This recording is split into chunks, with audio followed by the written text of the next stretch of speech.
السلام عليكم ورحمة الله، ازيكم عاملين ايه؟ يا رب تكونوا بخير وبأحسن حال. اللهم صل وسلم وبارك على سيدنا محمد وعلى آله وصحبه أجمعين. جايلكم النهاردة بفيديو جديد وأقول لكم وحشتونا قوي يا بنات من الفيديو اللي فات. بصوا النهاردة بقى يعني بصراحة امبارح نمت ما عملش أي حاجة في المطبخ. أنا دايما بشطب المطبخ قبل ما انام وأخليه زي الفل والله، بس ساعات كده بحس إن أنا ماليش مزاج. إيه تعبانة، عايزة أنام بدري، مكسلة. فاليوم اللي كده باقول لنفسي خلاص لأ ما تجيش يا بت على نفسِك وادخلي نامي خلاص مش مهم، يعني المواعين لمّا تبات في الحوض مش مشكلة، مش هتبات عند حد غريب. فادخلي نامي راحتِك بالدنيا طبعًا، وعادي بقى اللي مش هيتعمل بالليل هيتعمل الصبح عادي جدًا. المهم كان عندي أكل بيت الحمد لله، فعشان كده بقى إيه، صاحية براحتي جدًا. كنا إحنا حوالي الساعة 11:00، 11:30 كده. طبعًا أنا باصحى الساعة كام؟ باصحى الساعة 6:00 أو 6:15 كده عشان أودّي ابني المدرسة، وبارجع بقى أنام تاني. آآ يعني بعد ما بيمشي وكده بانام تاني عادي جدًا. باطلع بس أأكّل الطيور وأنزل بقى أنام عادي. فبراحتي بقى. باقوم بقى إيه، لو عندي شقة مثلًا عايزة تتنضف بانضفها، غسيل عايز يتغسل باشغّل الغسالة، حاجة عايزة تتعمل. بس باكون طبعًا من بالليل عارفة أنا هاطبخ إيه أو عندي أكل والّا لأ، أو مجهّزة الأكل اللي أنا هاعمله تاني يوم. باكون مثلًا مرتّبة الصالة ما فيش فيها أي كركبة ولا أي حاجة. العيال مثلًا أو ولادي يعني في هدوم مثلًا قلعانها باشيلها. المخدات بتاع الرُكنة مش متضبّطة والفرشة مش متضبّطة باضبّطها. أي حاجة على الترابيزة باشيلها، باخلّي يعني إيه، الشقة شكلها حلو ومُرتّب. ولو مثلًا عايزة تتشفّط بالمكنسة باعملها الصبح وخلاص وبافتح الشبابيك، تمام. أنا كنت لسه إيه، عاملة تنضيف عميق من يومين. طبعًا بعد الهوا والعواصف الرملية اللي كانت في الجو دي، كانت الشقة كلّها رمل، رمل فعلًا أصفر، كانت كلّها رمل.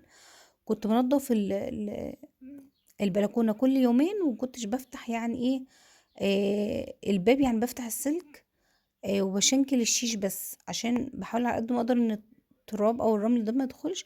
بس طبعًا كان في كمية كبيرة أوي، فشِلت بقى كل الفرشة وشدّيت الرُكنة وعملت تحتها وشِلت الفرشة بتاعة الشقة كلّها.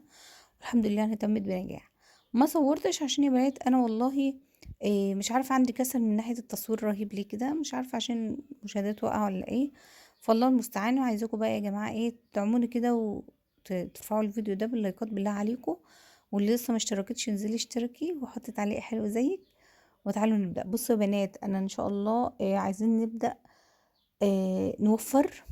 يعني نتكلم عن التوفير زيادة أوي، أوي، أوي. لو كنا بنتكلم عليه 10% أو 50%، لأ ده إحنا عايزين نتكلم عليه 200%. أنتم عارفين الوضع بقى عامل إزاي. إن شاء الله نقول أفكار وحلول مع بعض، نحاول نوفّر على قد ما نقدر. لإن بجد، بجد مهما كانت ميزانيتِك دلوقتي لأ ما كان يعني ما فيش فلوس عادت بتكفّي بجد. مش عايزة أقول إن ما فيش بركة، لأ بعيد الشر، ربنا يجعل البركة عندنا.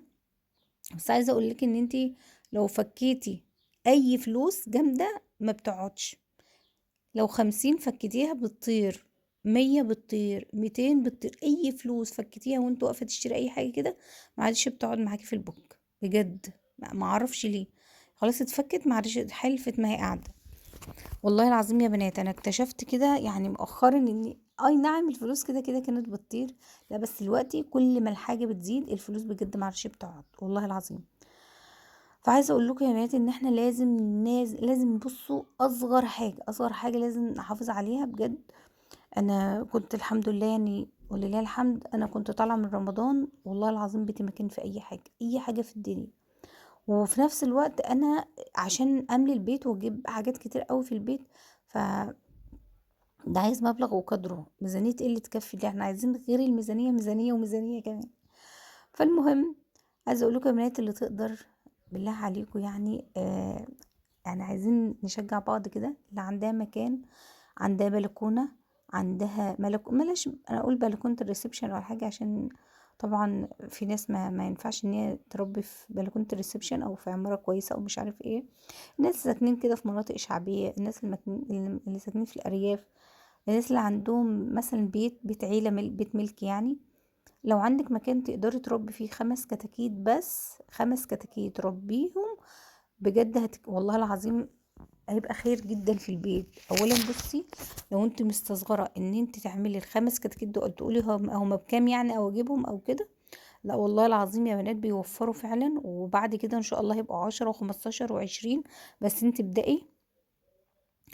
عايزه اقول لكم يا بنات كمان فكره انا والله العظيم ماشيه عليها من يعني الحمد لله الحمد لله من يوم ما اتجوزت وانا عندي المبدأ ده.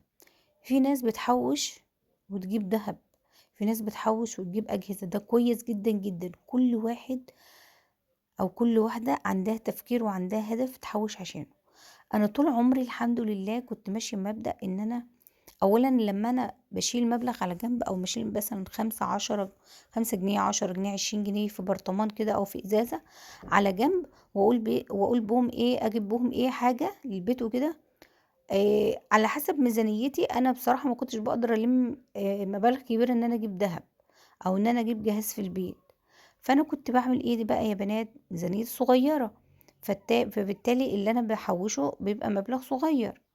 مش عايزة أقعد سَنة إن أنا أقعد أحوّش عشان أجيب حاجة، لأن باحوّش مثلًا كام شهر وأفتح الإزازة أو البرطمان وأجيب إيه، حاجة في البيت. طيب أنتِ كنتِ بتعملي إيه يا رانيا؟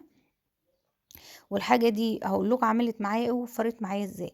كنت يا بنات كل ما باشيل مبلغ أروح أجيب شكارة رُز، حتى لو عندي، باجيب الرُز اللي هي الشكارة ال25 أو ال10 كيلو، ده بيوفّر أوي يا بنات وبيبقى بُصّوا بتحسّوا إن عندكم خير كده.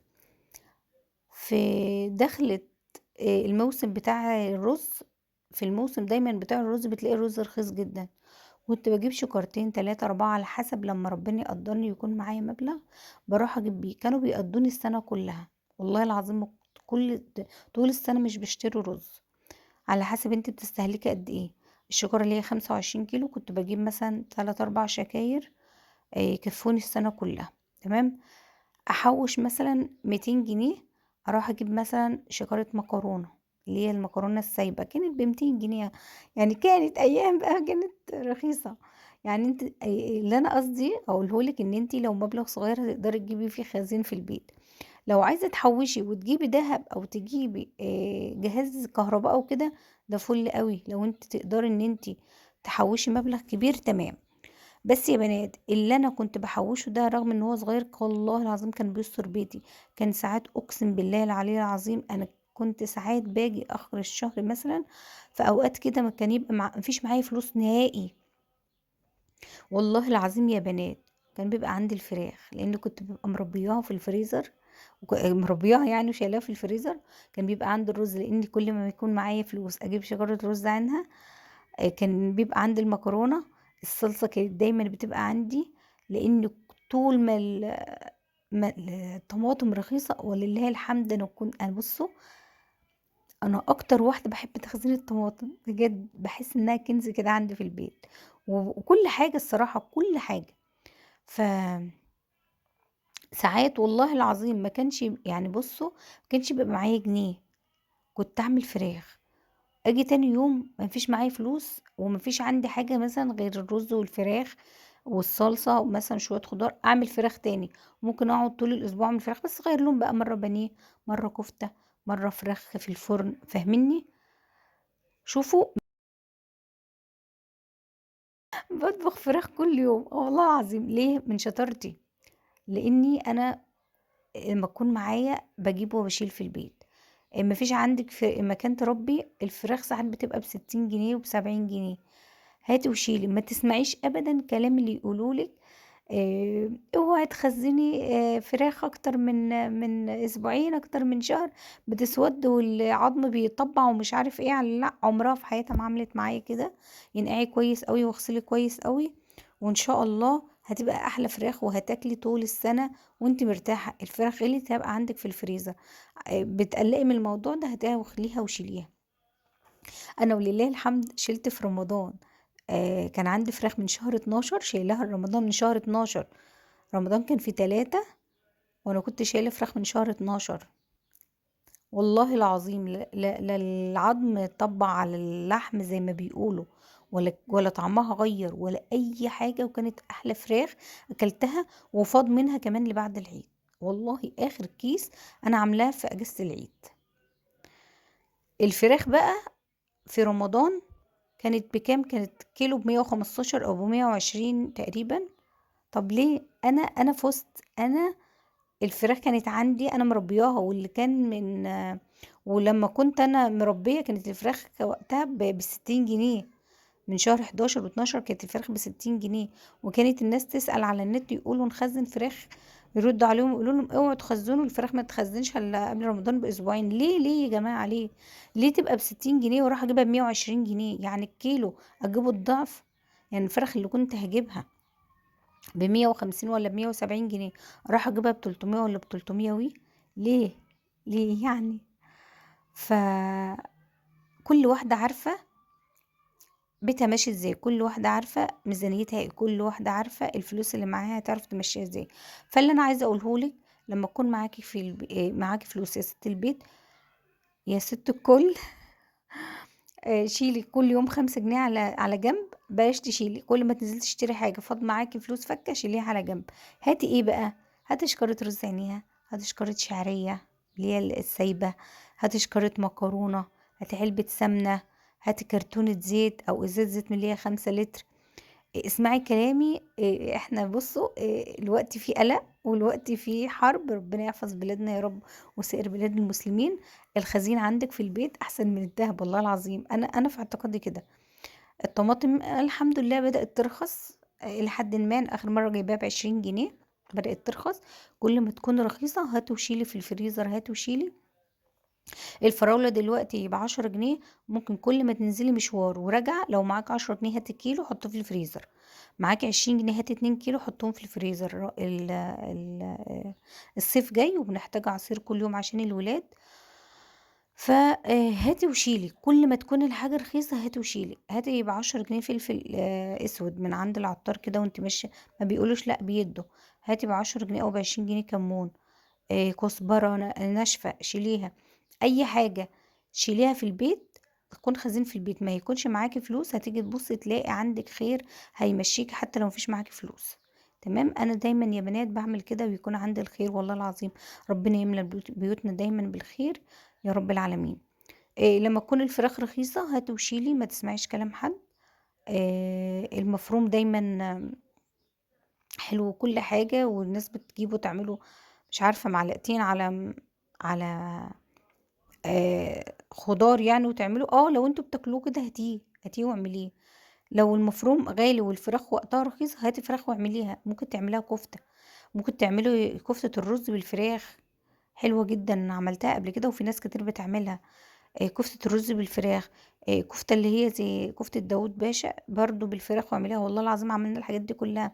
انا عملت قبل كده فرمت فراخ وطبختها في لوبيا، تقريبا او بسله. المهم فرمتها وحطيتها فيها مكان المفروم. لكن كانت الفراخ رخيصه، لما كانت الفراخ رخيصه ب60 جنيه بقيت اجيب الكيلو البانيه كان ب150 جنيه. بقيت اجيب الكيلو البانيه كنت بص كنت بعمل منه كل حاجه.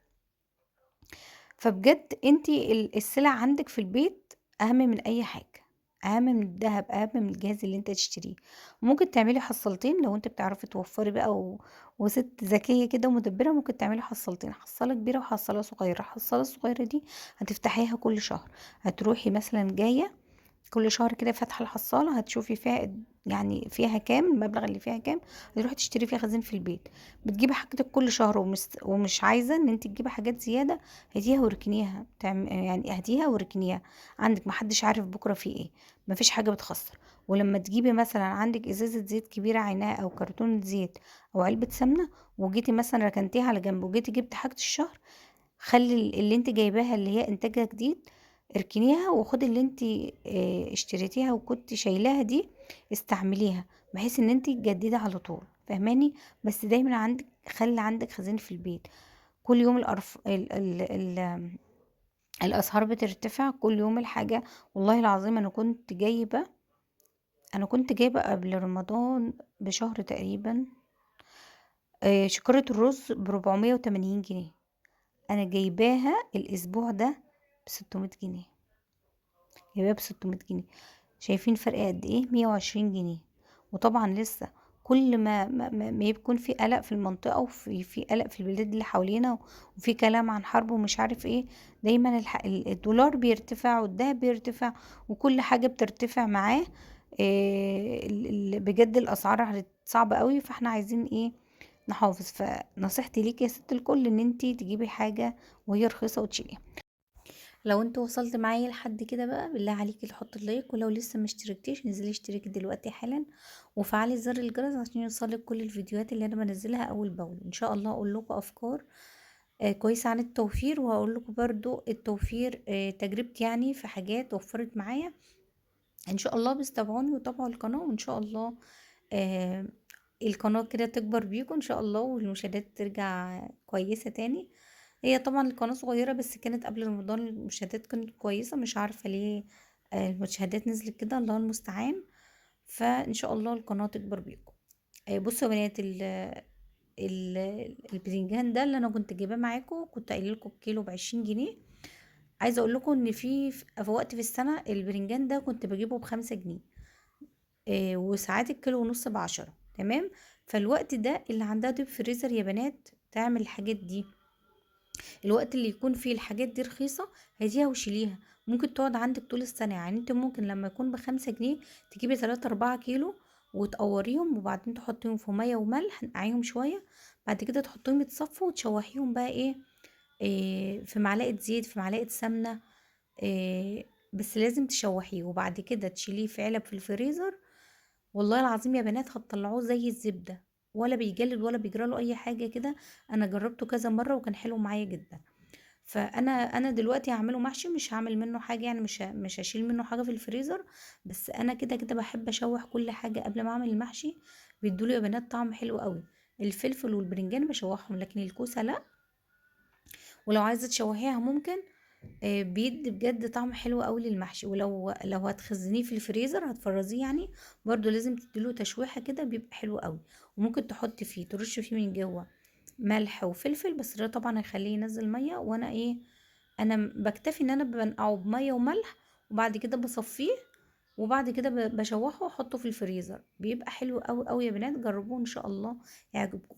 كل ما تكون الحاجة رخيصة هاتوها وشيلوها في الفريزر، هتوفر معاكم جدا جدا. حتى لو معاكي 10 جنيه هتجيبي منها حاجة، هتجيبي حاجة من السوق وانت راجعة، سواء بقى فاكهة سواء حتى لو نص كيلو اي حاجة هتشيليه في التلاجة او في الفريزر. بجد ده في يوم هيكون مفيش معاكي فلوس، هتيجي تبصي تلاقي عندك حاجة تعمليها تأكلي ولادك. وبكده يا بنات هيكون الفيديو بتاعنا خلص. اشوفكم على خير ان شاء الله الفيديو الجاي. متنسوش اللايك والتعليق حلو منكم. السلام عليكم ورحمة الله.